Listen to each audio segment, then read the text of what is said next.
Hello, everyone. Welcome. Bonjour. Bienvenue. Great. We've got a good group here today. Let's start with interpretation.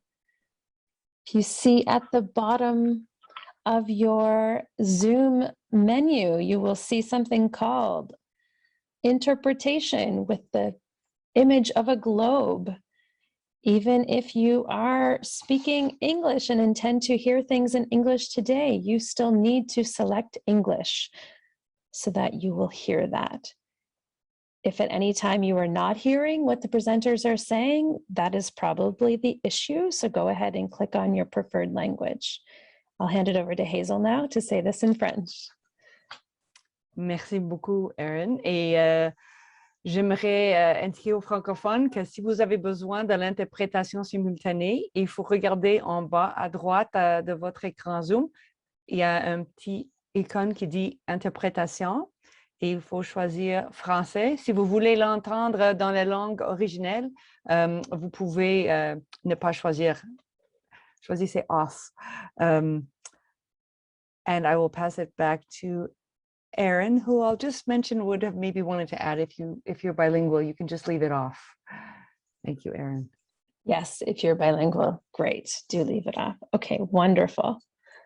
Thank you, everyone. So we wanted to start with a land acknowledgement, which is becoming more commonplace. So if anybody wants to add into the chat the lands that you're on, please do so. CWCF gratefully and respectfully acknowledges the traditional, ancestral, and unceded territories of Indigenous peoples whose presence reaches back to time immemorial and on whose territories we live, work, and cooperate. CWCF recognizes the land acknowledgements are not enough.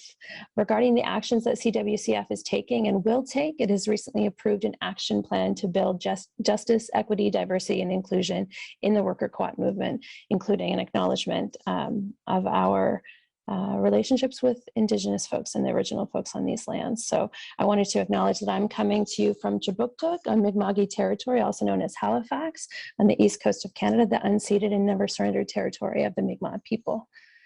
And go ahead again, if anybody wants to add their territories to the chat, please do so now. You'll notice that this session is set up as a Zoom meeting instead of a Zoom webinar, which means that we can interact with each other. We can see from the chat button, you can click whether you want to add a comment to everyone or whether you want to select someone to correspond with privately. So that's a great function. I want to acknowledge CWCF for running the conference this way. So it does feel like, in fact, we're in a room together and know who's here and so forth. I also see that lots of people have left their videos on, which is fantastic. So we can have that feeling that we're all together. We do have a few presenters today who are using slides. If you click on the view option, even once the slide is shown, you can still click a gallery view and sort of slide over so you can see a handful of videos still, as well as the slides that are being presented. I'm Erin Hancock.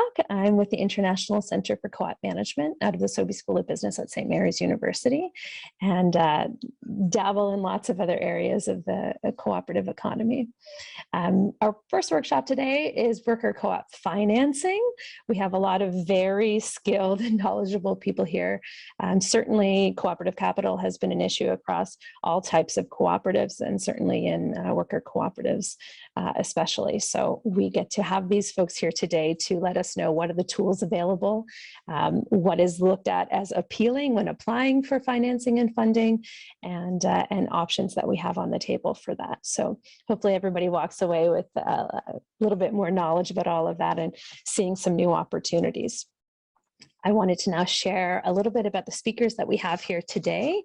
We have 4 speakers and then a bonus 5th speaker. So if you didn't see Sally Miller from the Fair Finance Fund on the agenda yet today, this is a bonus person that we've been able to add before our discussions today. So thanks, Sally, for being here.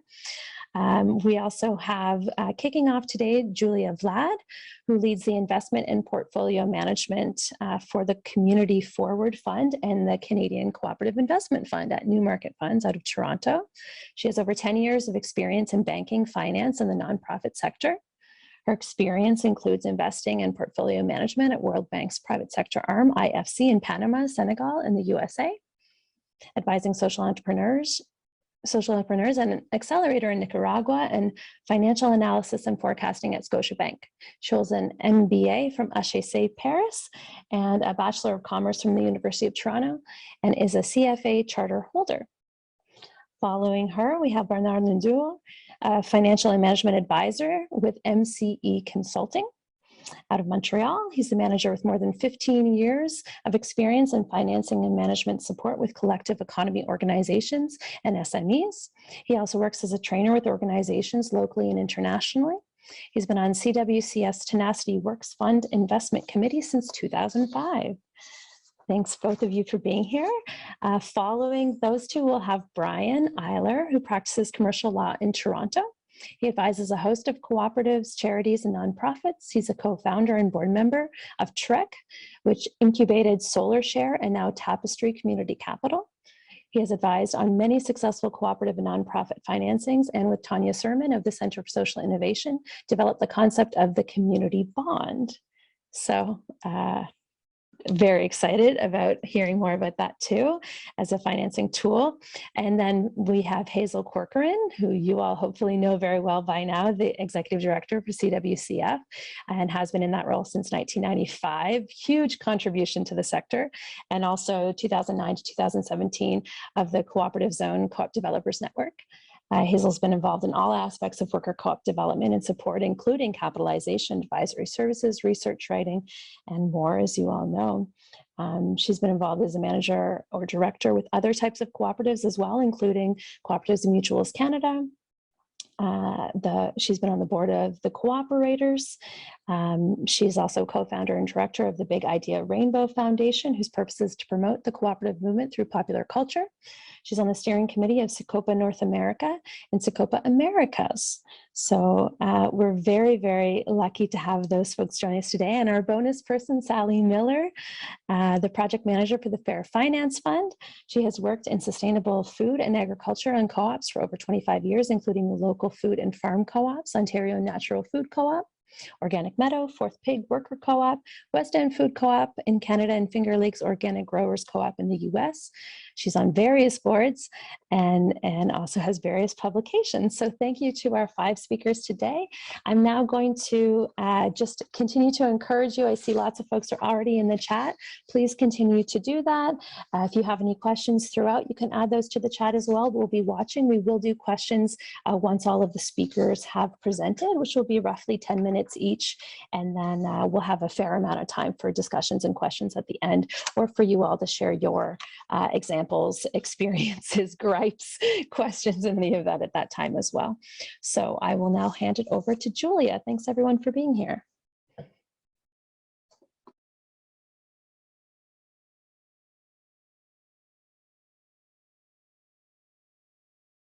Sorry, apologies for that. I started sharing my screen and then it moved to my other screen. So apologies for the technical issues. Thank you very much, Erin, for the introduction. Very great to speak to you all today.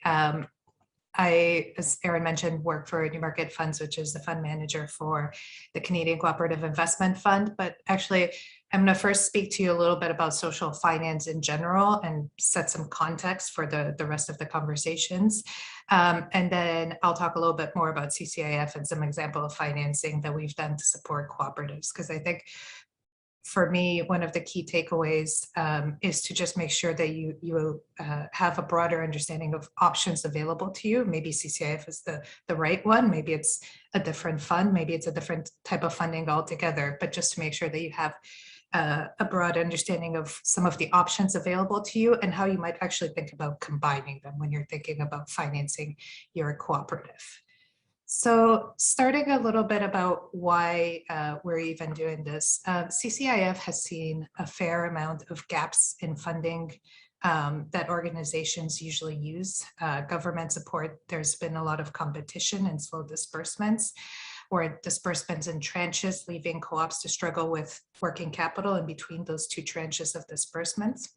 There's also fewer options for new cooperatives because a lot of lenders and funders of different kinds do look for experience and some established financials. So The other issue that we've seen is a lack of flexibility in funds that are available. So a lot of time organizations can access that are established can access senior debt, that's secured on property, but there's less available subordinated or other types of flexible financing. And for housing or co-ops looking to acquire real estate, there can be some situations where the timelines for acquisitions of a property, because you're competing with commercial buyers, can be quite tight. So there have been, unfortunately, a number of opportunities that have been lost in terms of acquisitions because of tight turnaround from the usual financing sources. So when you're thinking about your financing choices, there's more than just grants, there's more than just loans, there's also, to the point Erin made, and Brian will, I'm sure, speak more to it when his turn comes, on community bonds. There are also hybrid investments, and I'll touch on this briefly shortly. And there's also equity and quasi-equity type of investment that you can access depending on the type of organization. One key takeaway is that there's no single best approach for funding, because every co-op has its own set of constraints, assets, opportunities, and vision for growth. As you look at this for organizations that are nonprofit cooperatives, already you can see that perhaps even the equity piece is not something that is relevant to you.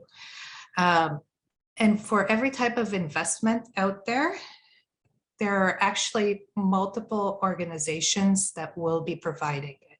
So as a result of this, you should really, when you're speaking to an investor, understand their own expectations, whether it's on the equity for a return, whether it's on loans for interest and impact, and understand really what it is that they're looking for, because a loan from one organization may not look exactly the same as a loan from a different organization. I should also mention the chart before mentioned non-grant supports, but there's a couple of new ones that have come across my in my inbox, I guess. Desjardins has a good Sparks grants available currently for up to $20,000, and to keep an eye out for the investment readiness program. Round 2 is expected sometime in the next year, but there's no definitive date on that. Just keep an eye out on that. Cooperatives are definitely able and encouraged to apply. There were a number of cooperatives that did successfully receive financing in the previous round, but it was a small percentage of the number of organizations. So keep an eye out on that for investment readiness grants. Somewhere in the range of 10 to 100,000 was the first round. Hopefully it'll be the same for the second round. So now that I've put some different options out there for you to consider, before actually applying, an organization is encouraged to assess their own internal assets, needs, risks, and capacity. So what should you be thinking about? Your financing need. How much do you need and when do you need it? Do you need it all at once? Especially if you're taking out a loan, can you tranche it so you're not paying interest on the full amount right up front? If you need 100,000 today and 100,000 6 months from now, work with your lender and see if they will be willing to provide you based on your actual needs for funding on that schedule. The duration and then amortization, specifically when it comes to loan, but also when it comes to things like preferred share that are expected to be redeemed. How much can you actually pay? So a loan that is amortizing over 5 years will have a different payment schedule versus one that is amortizing over 20 years. No lender should be looking to lend to you if that's going to put you in distress. So make sure when you approach a lender, you're actually doing the analysis of how much can you actually pay monthly, so that it's not putting your organization at risk. In the case where you're doing any kind of improvements, leasehold improvements, acquisition, or development of some type of real estate, really consider a contingency and make sure that it is a substantial one, to make sure that you are not running out of funds and then scrambling for financing at the last minute, which may not be the most advantageous. Every type of financing also comes with risk, so you should consider the impact of borrowing and covenants. You should consider your capacity. So what assets can you leverage? You know, assets aren't just your building or equipment, but it's also your contracts. Do you have definitive contracts with government or some other customers that you can borrow against if you need to? And there's also your community, talking about community bonds. Can you engage with your broader community? Can you engage with your broader community in the context of equity and support members for your cooperative? Also look at your organizational capacity and how much you can handle at one time. Can you handle both taking out a loan and raising capital and running your organization? Look at your governance. Is your board supportive and understanding all of these options that are available to you? And if not, how can you make them comfortable and be able to apply for the type of financing that will be most beneficial for your cooperative? And then if you're undertaking a type of management, will you have the capacity to run it in-house, or will you need consultants? So we talked a little bit about the types of financing, and I mentioned loans as if they were one thing, but really the thing to keep in mind also with loans is that loans are a number of different things and can be structured in a number of different ways. So you can have everything from a short-term revolving line of credit that has you borrow as you need and you repay it, to bridge financing, which typically can be used for things like if you are raising a community bond, but you need actually access to the funds before that community bond raise has been completed, can you then use a bridge loan to take you from where you are today to the point where you will have the community bonds and be able to repay the bridge loan? Typically, these tend to be interest only. So if you have a definitive source of repayment and the financing is shorter term, somewhere in the 3 to 24 months, this might be a good type of loan for the organization, just to make sure that you're not having to also at the same time pay amortization, because you know you will have the repayment source at the end, whether it's a community bond raise or perhaps if you're developing property when you're receiving your construction financing, and then you're able to acquire land and do the pre-development work using a bridge loan.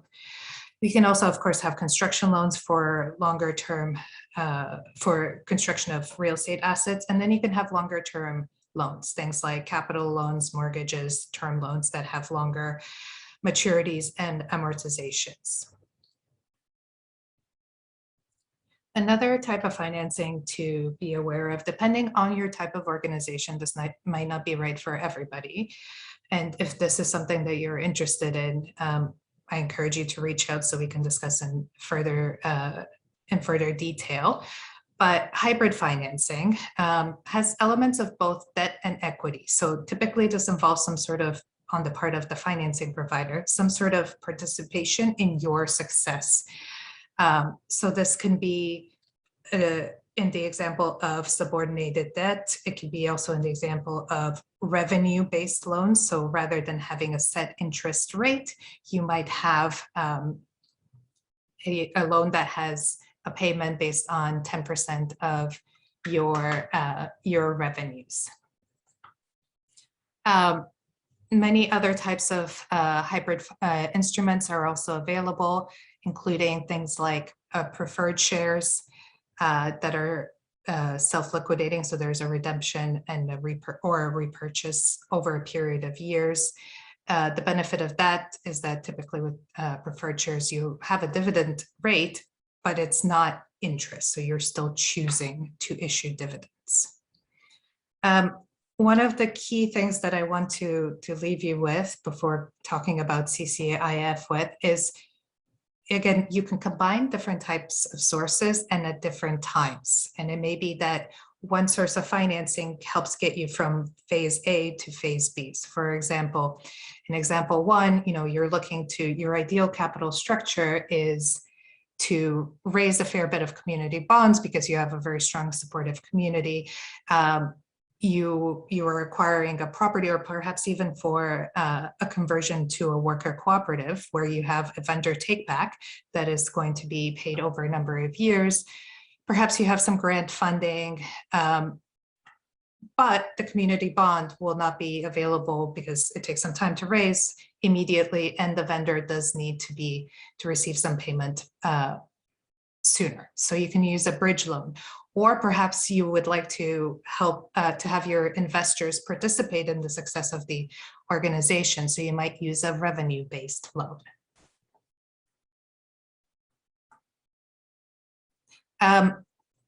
One of the key things to keep in mind is what a lender might ask for. I think these slides can be shared, so I don't spend a lot of time just reading what's already on the slide, but most lenders have specific items that they're looking for. This tends to be a general list to make sure that you are aware broadly what you should be putting together. And then on top of the actual documents that they might ask, keep in mind that people are looking for, accurate reporting, statements that have good accounting practices, a clear business plan, a plan for growth, but one that is realistic and measurable. So because my time is running out, I'm going to skip ahead a little bit and tell you about CCIF. CCIF was a fund that was established by Cooperatives and Mutuals Canada alongside CWCF, credit unions, and the cooperators.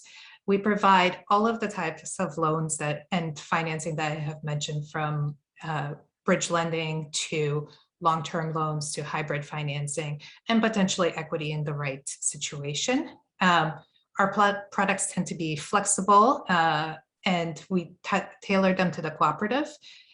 We provide anywhere between 50,000 and 1.25 million, could be a little bit higher depending on the organization and the need. And then I'm going to just skip ahead and let you know a little bit about the type of examples of organizations that we've worked with. A worker cooperative, Sumac, Community Worker Cooperative, Planet Bean. We provided them with a term loan to refinance their debt and provide for working capital. This is a 6-year amortizing loan. We've also worked with Compass, Nova Scotia. This is a housing cooperative. They have a couple of existing properties, but they were looking to acquire land and develop new housing. We provided them with part of the loan for the acquisition of the property and follow-on financing to help them do the pre-development work. We worked alongside the CMHC and Housing Nova Scotia to be able to provide this financing. We also worked with Fredericton Bouldering Cooperative, a bouldering gym out in New Brunswick. We provided them with this is a startup organization. We provided them with a term loan and for 5 years, but that had a 12-month interest only period in order to allow the organization to really set up their organization before the payments became larger.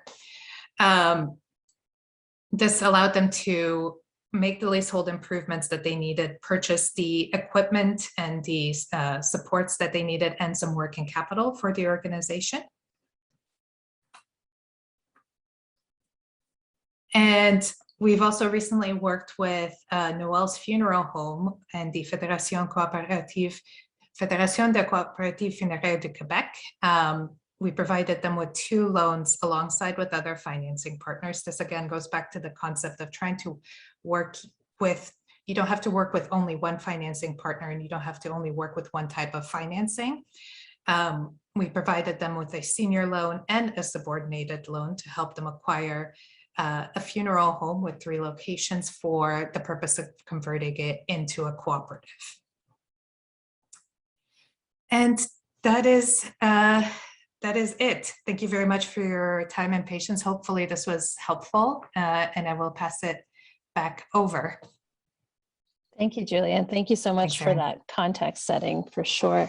We're going to hear from Bernard next, who doesn't have slides, so we just get to look at your face and the others who are here at the conference. So thank you. If anybody has questions for Julia, please write them down now so that we can keep them for the discussion period. Over to you, Bernard. Thank you, Erin. Bonjour tout le monde. Merci Julia pour cette présentation vraiment très, très intéressante. Je vais faire une petite liaison avec ce que Julia vient de nous partager, tout le monde. Et mon intervention va plus se concentrer sur le cas spécifique des coopératives de travail. Parce que moi, je suis impliqué dans le comité d'investissement du CWCF Fund, qui a un focus sur le groupe de travail un peu partout au Canada depuis quelques années. Et mon souhait, c'est de vous partager un cas vécu et quelques points importants qui sont souvent regardés par les financiers et bailleurs de fonds lorsqu'il s'agit des comités de travail spécifiquement. C'est bien sûr valable pour l'ensemble de types de coopératives, mais les exemples que je vais partager portent plus sur les groupes de travail en tant que tels. Et vous allez pouvoir voir le lien avec ce que Julia vient de présenter si brillamment tout à l'heure. Donc, la première chose que je vais juste en complément de ma présentation, moi c'est Bernard, je travaille depuis 15-20 ans dans le milieu du financement bancaire, fonds d'investissement, etc. Et j'ai notamment passé presque 10 ans chez Desjardins à financer des coopératives de toutes sortes, dont les coopératives de travail. Et ça m'a amené à constater plusieurs éléments importants et récurrents dont je pense l'importance est assez majeur lorsqu'il s'agit de se présenter devant des bailleurs de fonds et comprendre les points principaux au niveau de ce qui est majeur pour financer les coopératives de travailleurs. Donc, premier point, je vais vous parler de capitalisation. Vous allez comprendre pourquoi. Deuxième point, je vais vous parler d'équipe. Et le troisième point, c'est je vais vous parler de modèle d'affaires au niveau de la commercialisation. J'ai un exemple d'une coopérative qui me semble pertinent. C'est une coopérative de travailleurs qui s'appelle La Barberie. Ils sont au Québec et je pense que certains d'entre vous les connaissent. Et je vais vous raconter un petit peu leur histoire. Les 3 points dont je vous ai parlé, vous allez voir dans quelle mesure c'est important de les comprendre et c'est quoi le lien entre ce que des partenaires financiers regardent comme facteurs principaux et l'histoire de cette coopérative-là qui a été un exemple intéressant pour d'autres groupes de travailleurs qui pourraient s'inspirer de leur vécu. Donc, je reviens sur un premier point qui est souvent regardé avec attention par des financiers pour les groupes de travailleurs, c'est la question de la capitalisation. Et autant la capitalisation interne que la capitalisation externe. La capitalisation interne vient bien sûr de plusieurs sources. Ce que je veux dire par là, c'est qu'on fait appel aux profits et aux excédents que la coopérative génère au fur et à mesure de son opération et qu'elle réinvestit dans ses opérations. Ça, c'est une source de capitalisation parce que ça vient augmenter sa part d'équité dans la durée de vie de l'organisation, premier élément. Cette question peut aussi venir de l'investissement des travailleurs dans la coopérative à travers leur propre mise de fonds, leur achat de parts, parce que c'est une façon aussi de démontrer dans quelle mesure il s'agit de l'importance à la réussite de la coopérative et il y a un élément de cohérence vis-à-vis des bailleurs de fonds externes qui sont sollicités, des fonds ou des institutions financières, pour le dire que nous aussi, en tant que travailleurs, nous croyons beaucoup dans notre coopérative et nous y investissons pour faire partie des solutions par rapport à la capitalisation en tant que telle. Donc ça, c'est 2 exemples de capitalisation interne qui sont pertinents pour les coopératives de travailleurs et qui sont souvent regardés par les bailleurs de fonds parce que c'est un élément qui fait une différence dans la viabilité à long terme de la coopérative. Donc ça, c'est pour la capitalisation interne. La capitalisation externe peut venir de plusieurs sources. Julia en a présenté certains dans ces slides qui étaient tous plus intéressants les uns que les autres. Et là-dessus, des parts privilégiées, par exemple, peuvent être prises par un bailleur de fonds externe qui vient augmenter la capitalisation de la coopérative et vient être un complément à l'assiette de capitalisation que la coopérative de travailleurs aura utilisée à travers ses propres ressources internes. Donc, retournons sur ce premier point-là sur la capitalisation qui est vraiment importante et qui est souvent regardée par les financiers pour les codes de travail spécifiquement. Et pourquoi? Parce que ça vient définir, entre autres, la capacité de réinvestissement à long terme de la coopérative. Nous, financiers, nous allons souvent regarder dans quelle mesure cette coopérative-là qui vient nous voir a soit actuellement une capacité de réinvestissement intéressante ou dans le futur, dans quelle mesure elle a des chances de la bâtir dans le temps. Et ça, c'est un élément assez important qu'on regarde. Et pour le mesurer, on regarde c'est quoi les sources qui proviennent de là, d'où la question de la capitalisation interne et de la capitalisation externe. Donc ça, c'était pour la capitalisation en tant que telle. Un autre facteur qu'on regarde beaucoup, c'est la complémentarité dans l'équipe entre les travailleurs. La complémentarité des compétences et la complémentarité de l'équipe. Les expertises qui sont apportées par les différents travailleurs, même s'ils sont dans le même domaine, qu'on soit dans la traduction, qu'on soit dans l'éducation à l'environnement, qu'on soit dans l'entretien ménager, etc., on essaie quand même de regarder dans quelle mesure il y a une complémentarité dans les compétences et les profils des différents travailleurs pour, par exemple, voir qui a une compétence, disons, par rapport aux chiffres, par rapport à la comptabilité, par rapport à l'élément financier, qui a une plus grande compétence par rapport à la commercialisation, par rapport au développement des ventes, qui a une plus grande compétence par rapport au produit lui-même.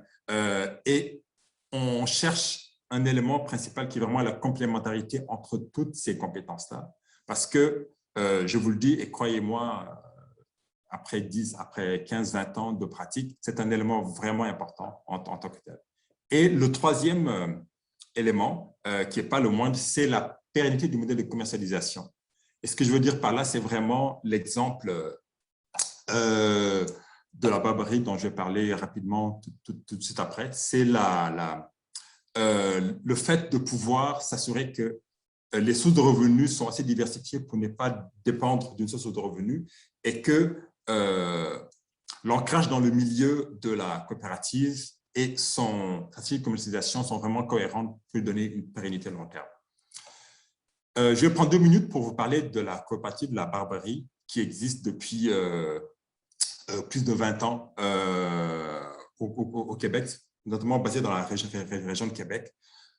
Les 3 éléments dont je vous ai parlé sur la capitalisation, la complémentarité dans l'équipe et la pérennité du modèle de commercialisation, ces 3 éléments-là, ce sont 3 facteurs qui ont beaucoup joué dans la réussite de la Barbarie jusqu'à aujourd'hui. Parce que c'est une microbrasserie qui produit des produits de bière et qui devait acheter des équipements. Ils ont dû utiliser leur capitalisation interne et aller faire appel à la capitalisation externe pour pouvoir financer leur développement au fur et à mesure des années. Premier élément. L'équipe telle qu'elle est actuellement et telle qu'elle était au début, la question de la complémentarité dans les compétences a toujours été importante. Dans la connaissance des équipements de production, dans la commercialisation, ça a été toujours important. Et troisièmement, au niveau de la pérennité du modèle d'affaires, il y a un élément qui qui a été très, très important Bernard, dans leur cas. Oui, 2 minutes. merci. Il y a un élément qui était très important dans leur cas, c'est le fait d'être vraiment bien ancré dans leur milieu. Ça a été un facteur de succès dans leur commercialisation parce que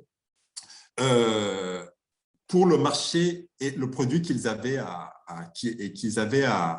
desservir, le fait d'être connu dans leur territoire et d'être pertinent par rapport à la communauté qu'ils desservent a assuré non seulement un bassin de clients important au départ et qui s'est maintenu au fur et à mesure des années, mais aussi a contribué à leur notoriété à travers des avantages marketing qu'ils n'auraient pas pu bénéficier eux-mêmes. Donc, leur exemple est intéressant en termes de corps de travailleurs pour un peu vous illustrer dans quelle mesure les bailleurs de fonds portent vraiment une grande attention à ces 3 facteurs-là, qui ne sont pas les seuls, mais que je voulais absolument vous partager parce qu'ils me semblent vraiment fondamentaux pour les groupes de travailleurs spécifiquement. Je vais m'arrêter là pour ne pas prendre plus de temps et j'espère que d'autres questions me permettront d'aller un peu plus loin. Mais je le répète, la capitalisation interne-externe, la complémentarité dans l'équipe de travail au niveau des compétences et des profils et la pérennité du modèle de commercialisation à travers l'ancrage dans le milieu sont vraiment des facteurs importants qu'on regarde en tant que financier pour les groupes de travailleurs. Merci beaucoup.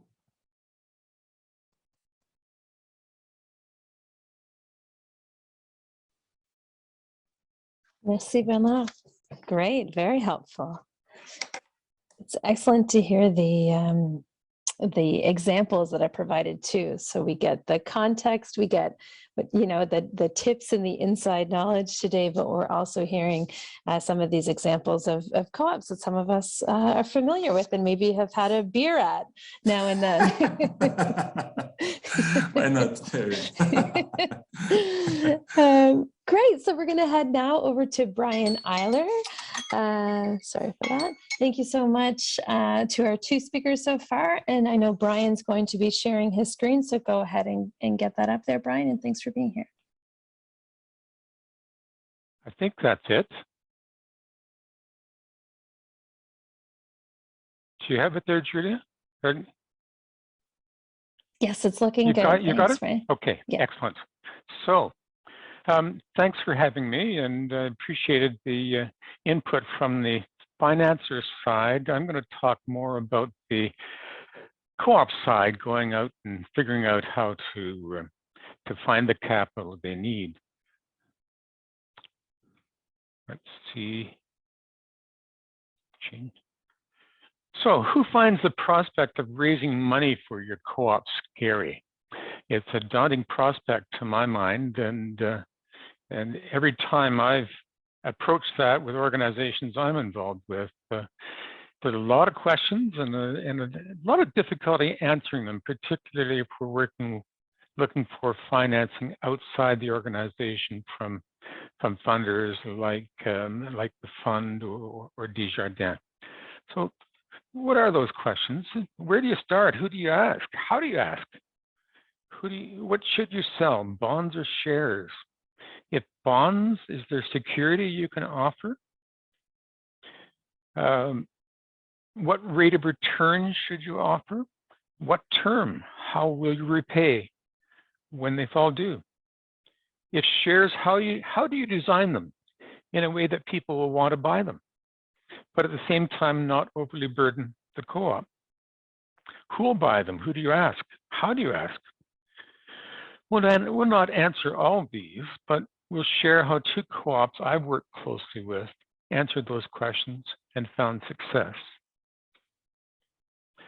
First, though, co-ops do have a distinct advantage compared to businesses. They're established to meet a community's needs, and that community will provide support, including financial support, if a good case is made. For co-ops, the place to start your search for capital is your community, those who love what you do and want to see it succeed.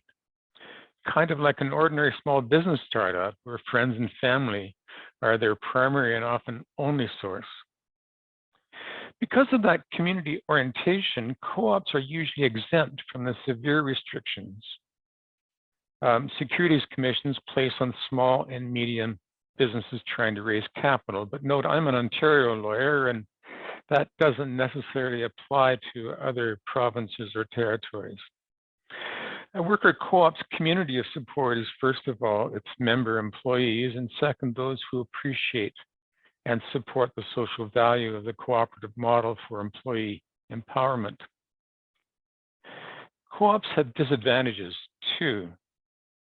Co-op shares don't appreciate in value with the success of the co-op's business. Their par value, when they're sold back to the co-op investors, are repaid the price they originally paid. There's no resale market, no stock exchange for co-ops that sets the market price and allows investors to decide when to sell their shares. Most of the time, the only place to sell shares is back to the co-op if it is willing or able to buy them. That means that co-op shares aren't very attractive to those who primarily seek a return based on the success of the business. Brian? Yes? Just for the interpreters, because you're saying so much gold, we just need you to slow down a little bit more. Okay, Thank you. I'll try. That means that co-op shares aren't very attractive to those who are primarily seeking a return based on the success of the business. If successful, the return can be huge, but not for co-op investments. The Big Carrot is a successful worker cooperative health food store in downtown Toronto. When it was founded back in 1983, each member agreed to invest $5,000 in a share, which didn't change in value, and was repaid without dividend when the member left. For those who didn't have the cash, the local credit union was willing to loan the money, and the co-op guaranteed the loan. If your members aren't also all investors, your potential outside investors won't be impressed. Finding capital is never easy. You'll find it in various ways. For the Big Carrot, one member with her husband agreed to mortgage their home to provide more capital.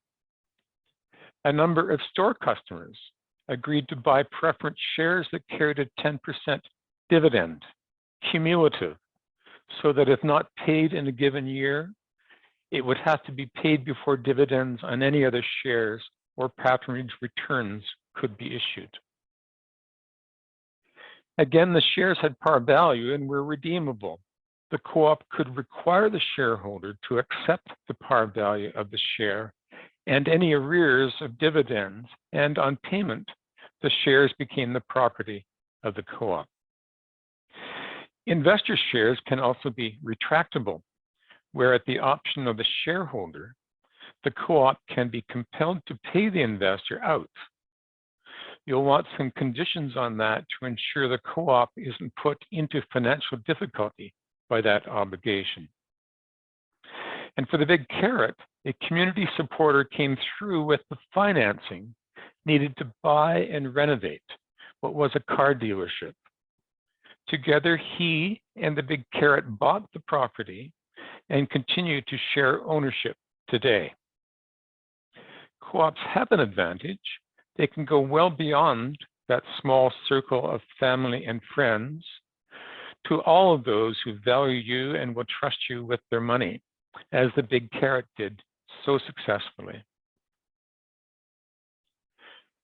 SolarShare is a renewable energy co-op incubated by Toronto Renewable Energy Co-op, or TREC. It has now over 2,000 members and 51 projects throughout Ontario. It decided it could more readily raise capital if it was structured as a not-for-profit, and raise the capital it needed by selling bonds, not shares. Bonds initially paid 5% on a 5-year term, and later 15-year term bonds were offered, which paid 6%. The co-op has been hugely successful. It has now raised over $43 million in bond sales, financing impressive growth.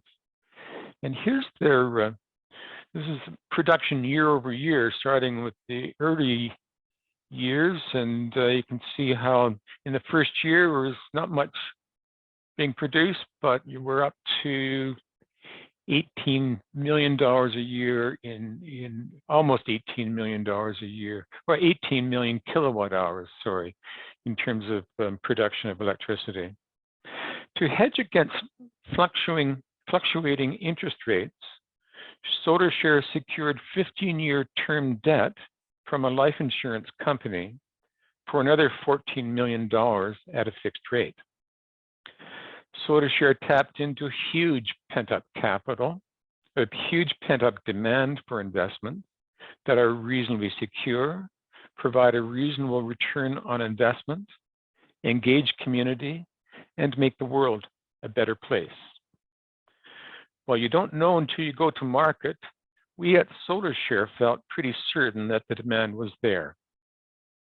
Currently, as no new projects are being developed and the cooperative's income is stable, the board felt that new bonds could sell at a 4% return over 5 years.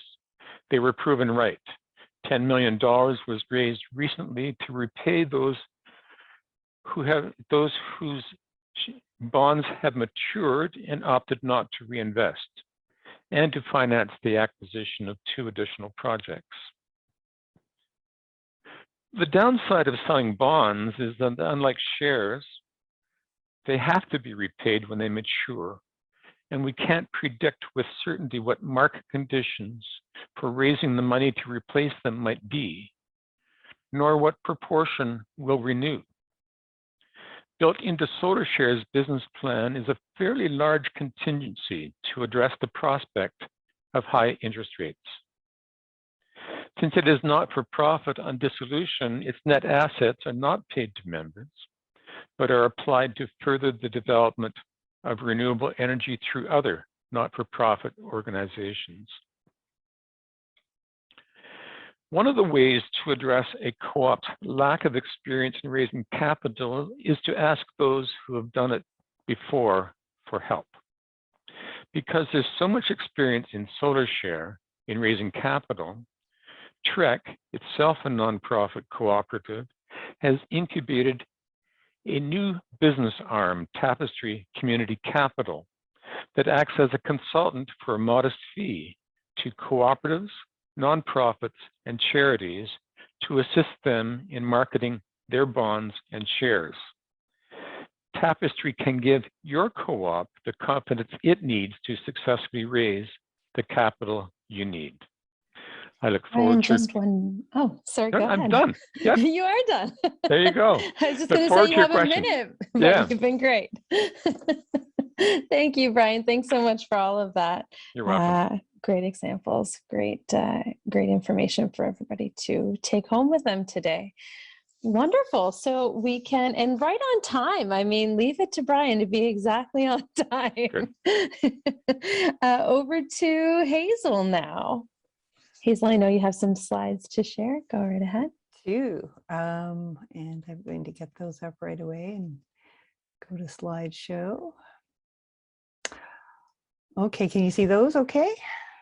Good. So thanks everyone, and what great other speakers to be on this panel with. Thank you all. I'm going to be speaking about the Tenacity Works Fund of CWCF, and also what we're calling now, as of about 2 weeks ago, our RSP TFSA program, Common Good Capital, is our branding as we seek to promote the RSP TFSA program more. This is going to be starting with an intro on why the focus on capital by CWCF. Next, specifics on the Tenacity Works Fund, and then talking about our Registered Plans program. And I'm going to spend probably more time on the fund than on the RSP plan. Okay, screen, you need to advance. Thank you. So first of all, why does CWCF focus so hard on capitalization? And perhaps it's obvious, but obviously many worker cooperatives are challenged by getting capital for a variety of reasons, some of which we've heard before. A lot of people who start worker co-ops are not people with experience in the business world. I think there's a need for support around the way that they see capital. And we've heard some of the technical kind of, types of capital and issues and things that financiers are looking for. And, I think we can help to kind of coach worker co-ops in terms of knowing what needs to be done. But the other piece is it's one of the uniting challenges that worker co-ops face because, of course, unlike other co-op sectors, housing or credit unions or what have you, worker co-ops in all different industry sectors, but all face the common challenge of capitalization, right? So it's a thing that is a unifying piece in the movement. The thing I wanted to say about how the Common Good Capital or Registered Plans program fits into CWCF is that is actually half of what we do all the time in terms of staff time, in terms of revenues, in terms of everything about the organization, even though if you look carefully at our strategic plan presentation as part of the annual report and the AGM, it doesn't even fit exactly into any of our 3 priorities. It fits into other. And so it's an interesting fact, I guess, that this RSP TFSA plan, which takes up fully half our staff hours and accounts for half our revenue and actually creates a lot of extra surplus that enables us to run the rest of our programming. It doesn't fit our mandate exactly, or doesn't fit our priorities exactly. So the way I view it is that this program is like a social enterprise within CWCF that lets us run our other programming. But to some, it might be viewed as off to the side. I don't think it is, and we'll get into why. And when I have this point lastly about the $70 million topic, what I mean is that 70 million is the amount that's under administration in our RSP TFSA program.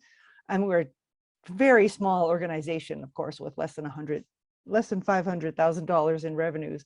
And we're running this program with this huge number in it. And we'd like to pull that number out when we're presenting to the broader sector, because I think it shows the capacity that what we've got. And it also kind of informed our earlier decision in the beginning of the pandemic that we should look for 70 million in our fund. And we've kind of drawn back from that in a way, although that is still a long-term goal. Okay, now getting into the details of the fund, and I have to be careful on time here, but Tenacity Works is a revolving fund, and the current assets are about $400,000, and that includes a $250,000 pledge to CCIF. So obviously do the math, like there's 150,000, a little bit of which is currently placed, but that's available to place in worker co-ops right now, and that's clearly not enough, especially when I get into some of what our plans are. So it's modeled very much on the Arctic Co-op Development Fund, or ACDF, in the North, which has been a highly successful fund that does co-op development finance in Indigenous communities, mostly in the territories, and also Shared Capital Cooperative in the US and the Co-op Fund of New England. And I think what we really learn and know from those other funds, that the latter 2 are very focused on worker co-op development and related types. It's the importance of pairing capital with technical assistance. And if you don't do that, your fund is not going to succeed. And I should say our fund was started with a little over $1 million from what was then HR, Human Resources Development Canada, basically because a champion wanted it to happen, and not because there was any program that made it work, that made it fit. It should have been gone by now, but we've managed it carefully, and we've been able to maintain this amount. And it was always conceived as a pilot with a much larger fund to follow on the order of 20 million. And, we now hope, well, the inflation would have that, say, 35 or 40 million, and we hope that would be even larger. I've got to be careful with my cursor there. Anyway, there's a size of loans, 15 to 50,000, which is smaller than, I think the CCIF starts at 50. And we could certainly change that if we did grow the fund. And it's only for worker co-ops and other kinds of co-ops substantially owned by workers. Legally, everything is a term loan, but they function like quasi-equity, these loans.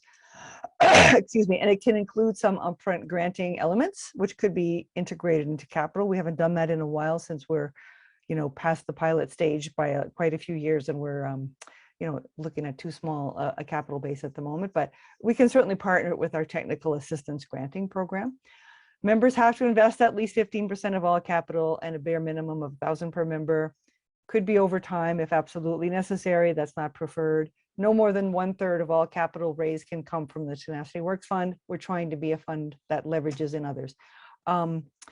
Eligible are existing CWCF members, startups that join CWCF, and conversions from other business types which join CWCF. So part of the vision is that we need capital within the sector itself, which is directed and controlled by the sector, which understands the particularities and the challenges and the strengths. It's not a substitute for other conventional financing or other financing of any type, but a strategic vehicle that's controlled by the sector and directed by the sector. Collaboration with CCIF is possible and welcome from our fund's perspective. And we always ask our members who are applying to CCIF to inform us, because certainly it's possible to look at going together and or working along with CCIF as well. I have to slow down. I'm sorry, I didn't see that till now. And about 3 minutes left, Hazel. Okay, thank you for that warning. So I think that those points have already been made, and the key points to add: our interest rates are now in a range of 4 to 8% annually, tied to prime.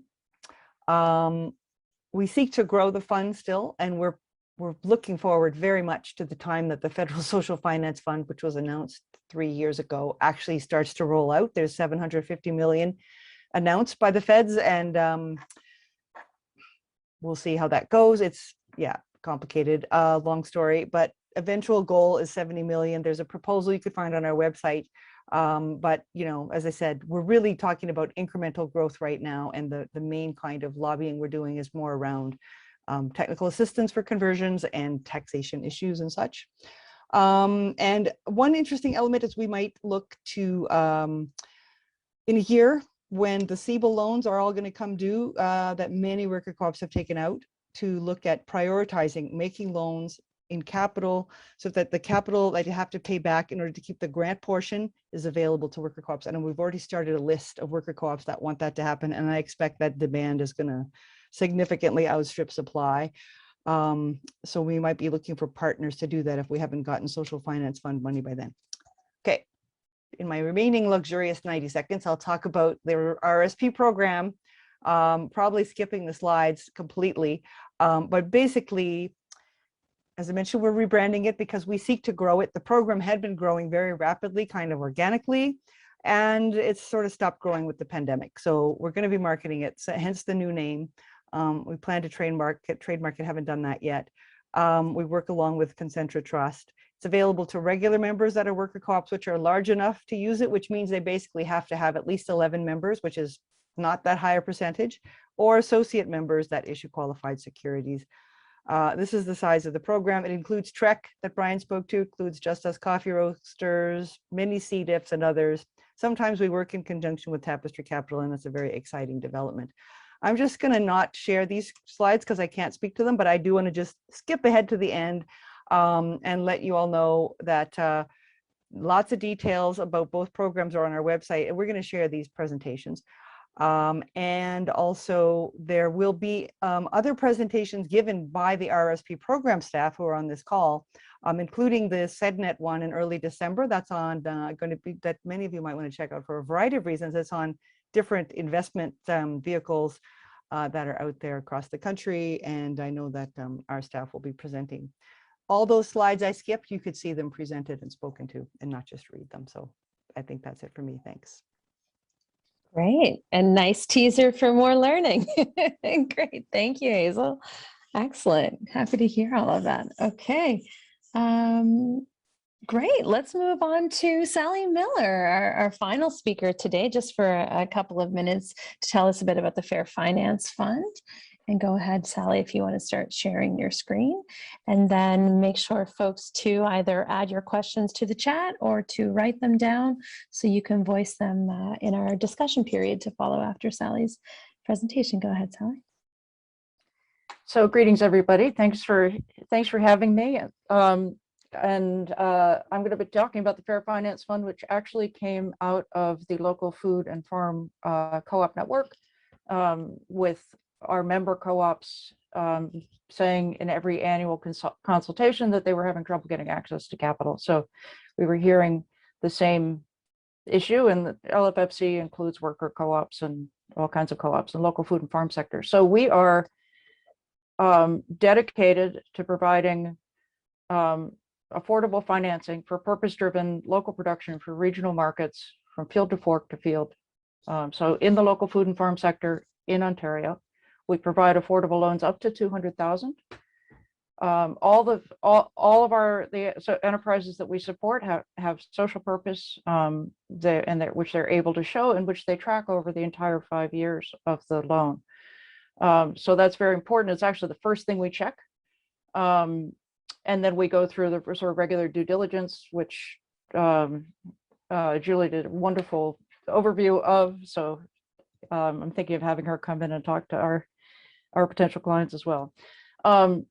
We also, very important, as Hazel said, we have the Real Assist program, which is like a real assist in hockey. It's something that's hands-on, really matters, helps our loan clients succeed. So we have a whole stable of wonderful mentors who will provide mostly pro bono support, and then we provide some funding for that.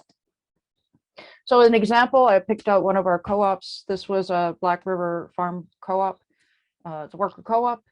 The members are land-based businesses.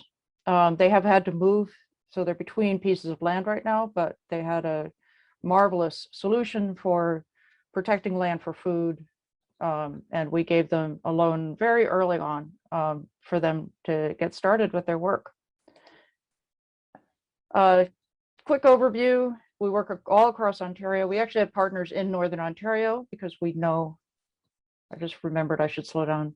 We know that the issues are different in Northern Ontario. So we actually have partners and staff in Northern Ontario. And we will fund a range of things, including working capital, land, equipment. So this is just our progress to date. We've actually broken through our targets. We've only been around since 2019. We raised money from community bonds and non-repayable contributions from government. So we've raised 1.75 million. We've placed over $1 million in loans.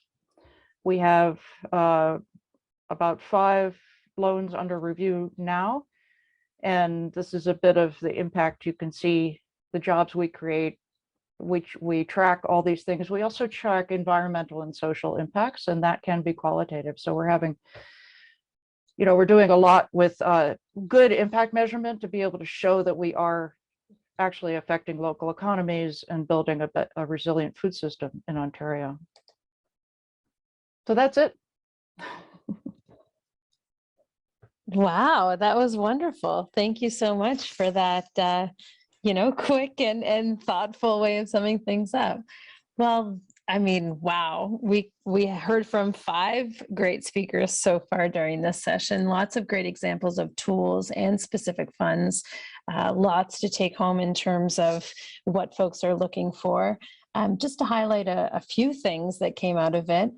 Well, I mean, the first thing that struck me is that a number of things that were spoken about today, funds and tools, did not exist 10 years ago. So if you're hearing, if you're in New Brunswick and you're hearing Sally speak about the Fair Finance Fund and thinking, oh no, I'm not in Ontario, just think about 10 years ago, so many of what was shared today didn't exist. So it was thoughtful people who maybe took examples from other jurisdictions too, and got some support in getting some of those things up off the ground or expanding the mandates of some of those. So anything is possible, we're hearing today.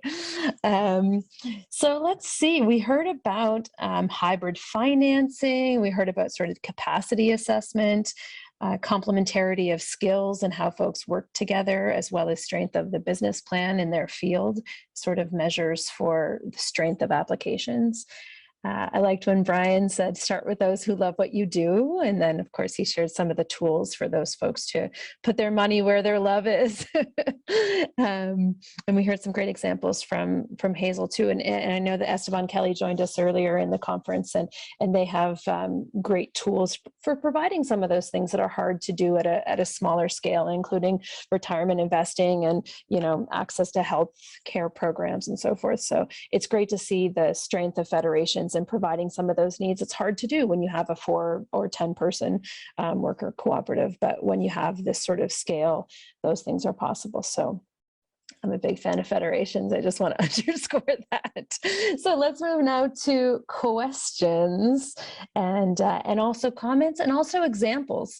If folks have examples of tools and sort of methods of financing that have worked for you in your development, or roadblocks that you faced, and maybe want to bring it to the fore here so that we can help workshop it with you, we've got an open space to be able to allow that to happen. So do we have questions? Does anyone want to raise their hand and voice their question or add it to the chat?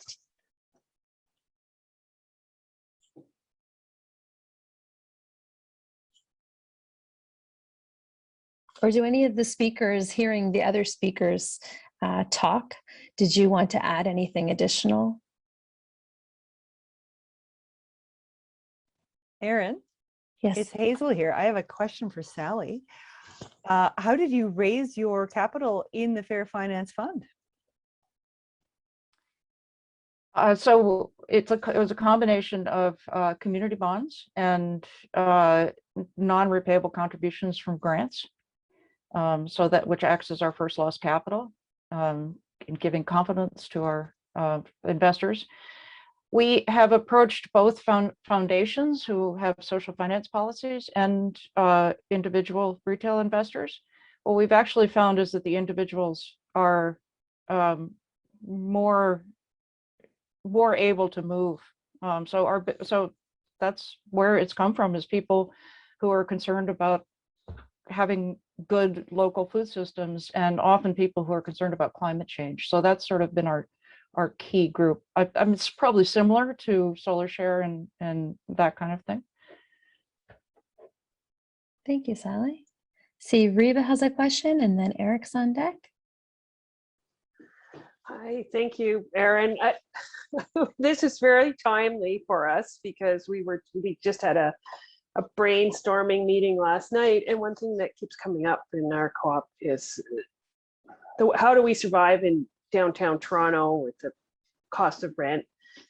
So we're like, well, can we buy the building? This just keeps coming up as, a big blue sky thing, but we're just like, we don't know how to get there. And then I went and I looked at Tapestry and I see, oh, it's $1,100 to have a 3-hour consultation just on bonds. As a worker co-op, we're not necessarily eligible for bonds. We can sell shares. We don't know how to do it. We have no debt.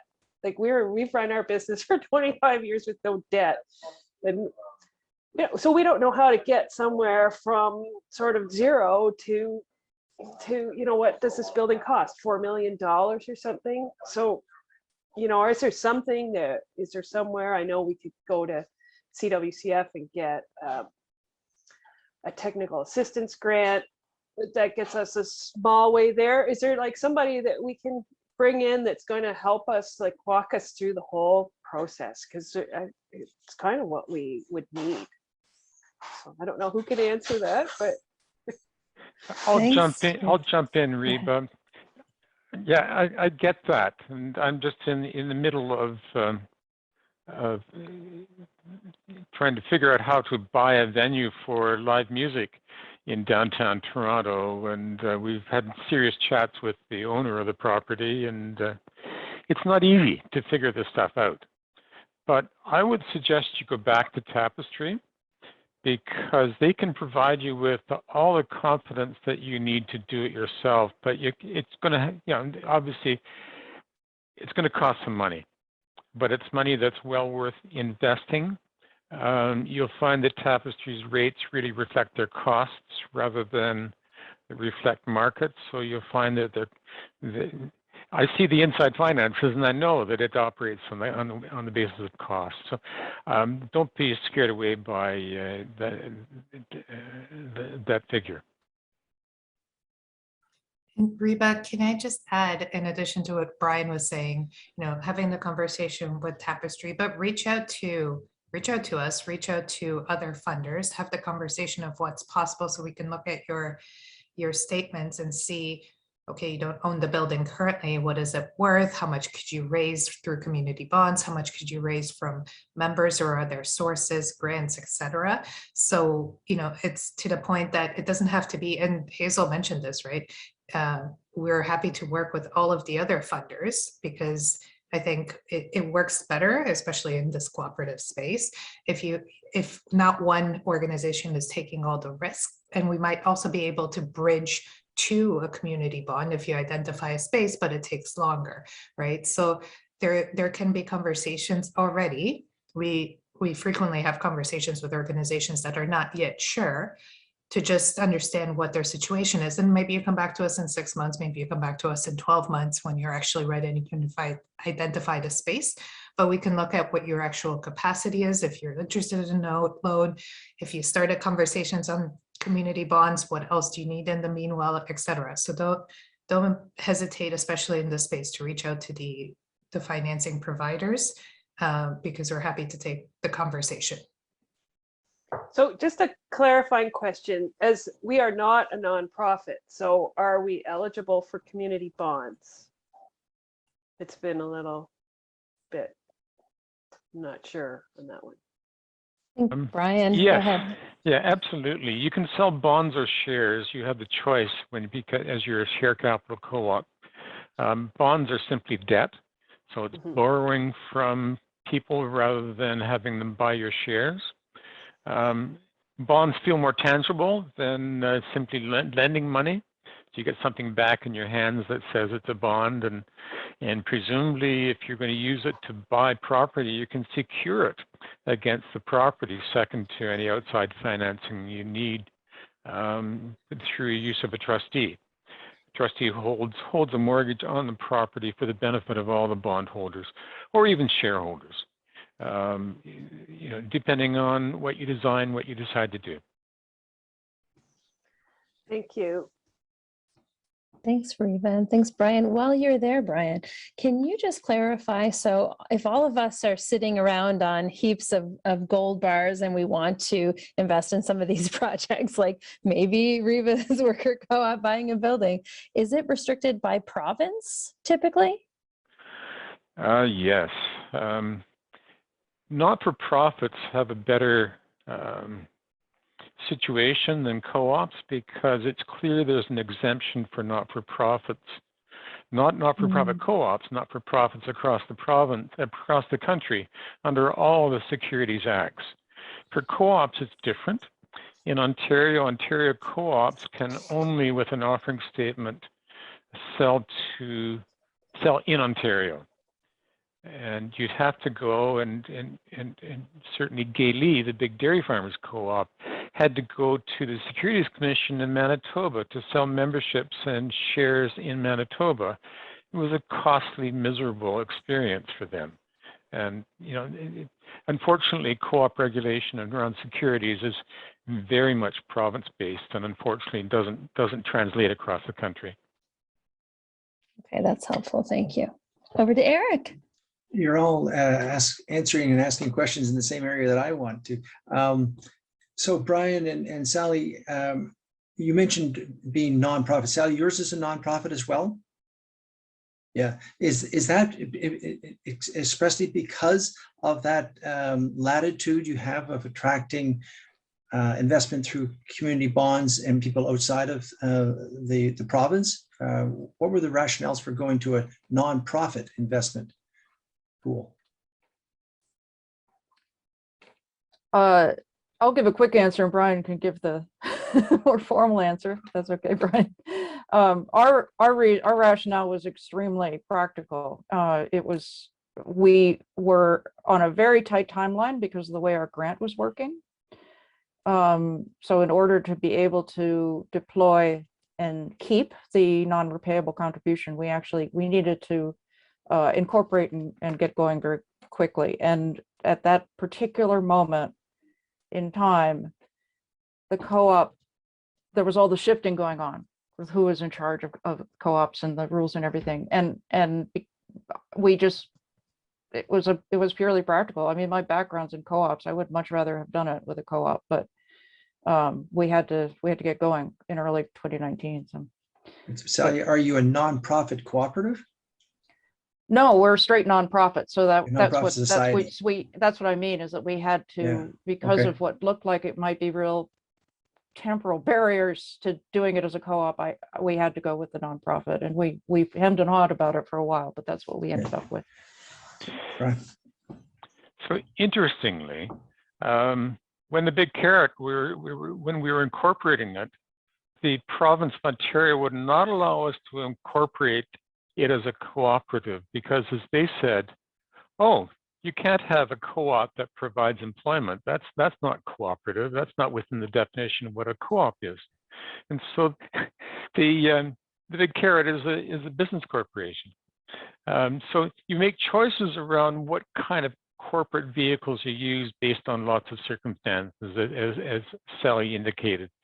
For Sally's fund, being a not-for-profit makes a lot of sense, because then clearly all of the assets are being applied for social purposes, and there's nobody there saying I need a return on my investment and so on, aside from, of course, the bondholders. But you know what kind of return they're looking for, because it's set out in the bond.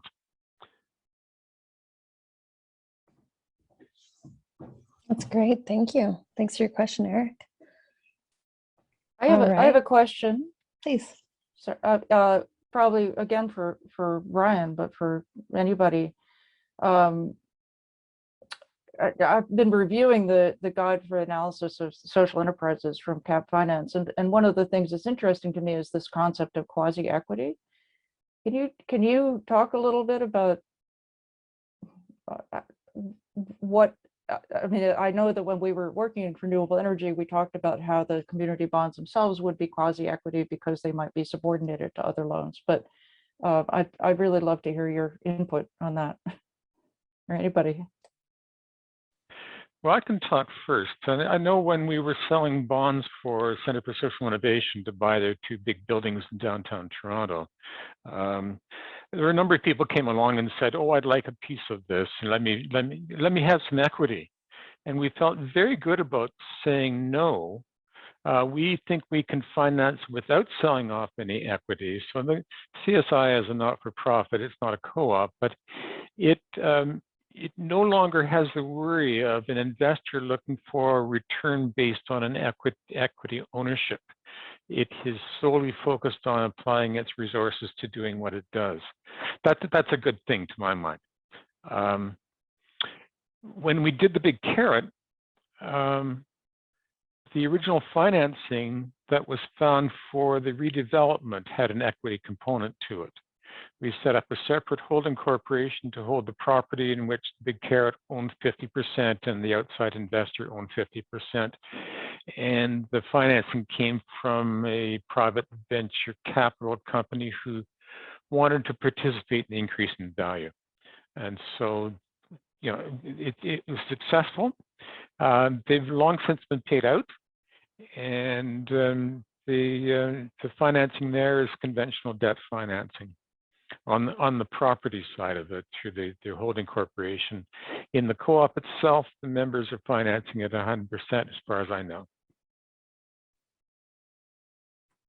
Sally, could you repeat your question? Sorry, I missed. I know that it was on hybrid financing, but I missed the question on this. I was asking you about the term quasi-equity, and the idea that certain kinds of debt financing, like a community bond, when you go to a bank, fits into a category because it's a long-term liability that it can actually be used for you to leverage more conventional financing. In the housing space, we see this a bit with CMHC. whenever they provide financing, sometimes with subordinated debt. And if it's, again, long enough, to your point, also if it's if repayments are based on residual cash flows rather than specifically interest rate driven, that could be seen as financing that is not debt, and it's not included in their debt service covenants.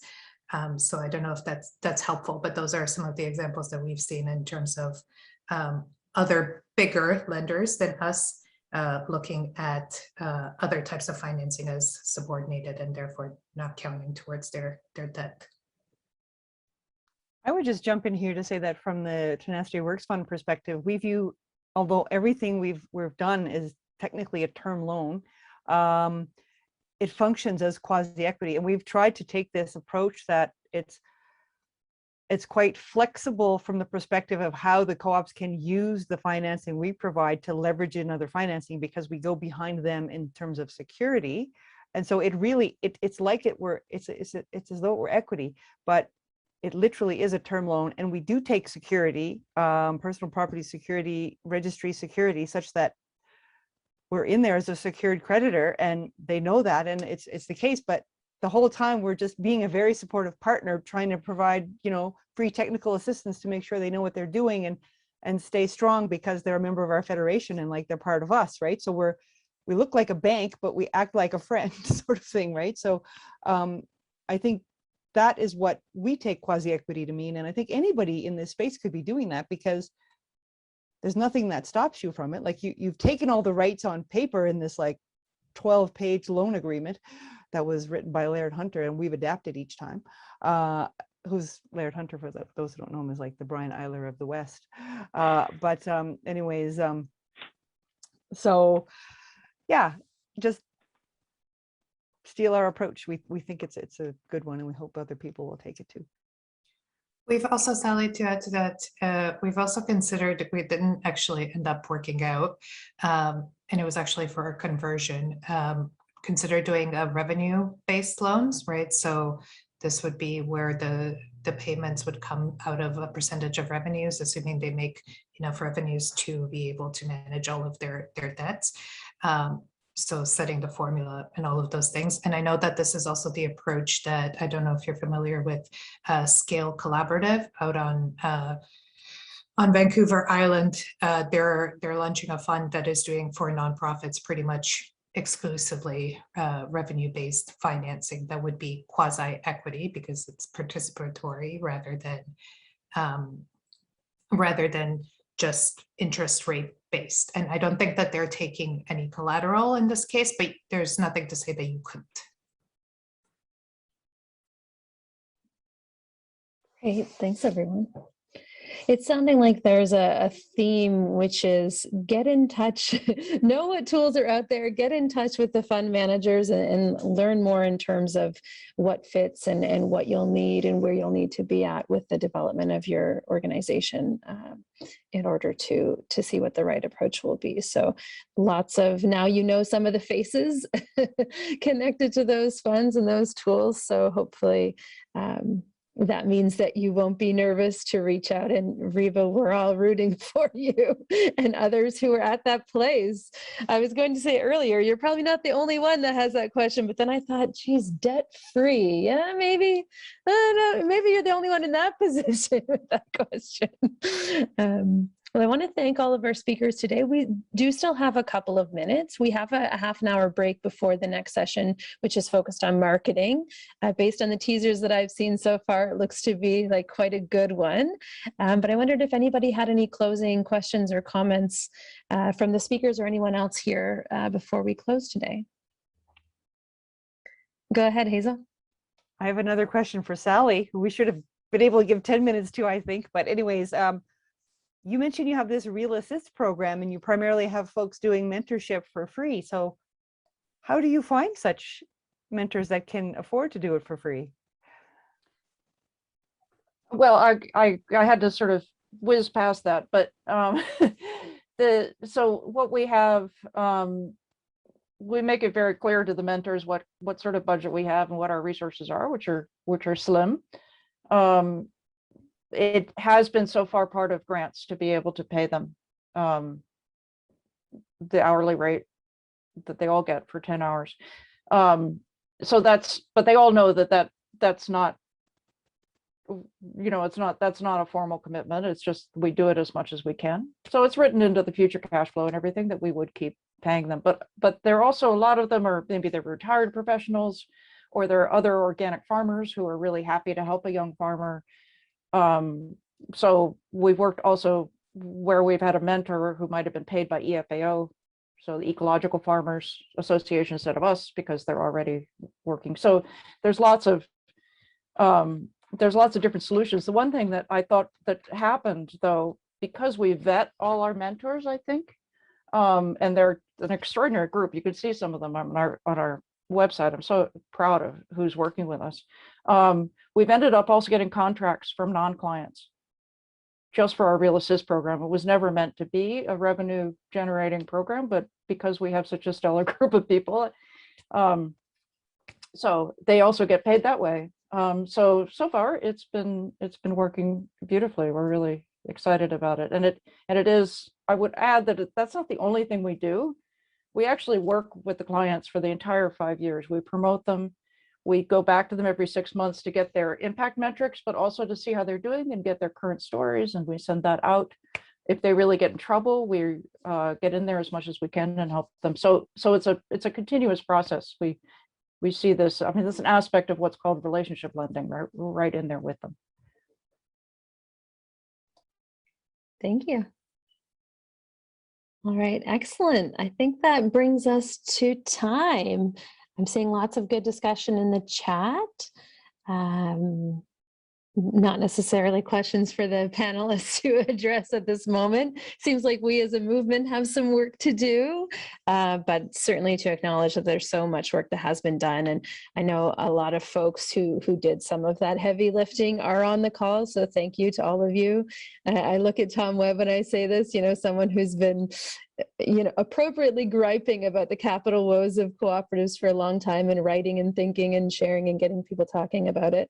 But to see a lot of these solutions arise is just very encouraging, and makes, makes a broader cooperative economy more possible, of course. So thank you to all of you. Thank you to our panelists. Thanks for everyone for attending, and see you all back here in a half an hour for the marketing session.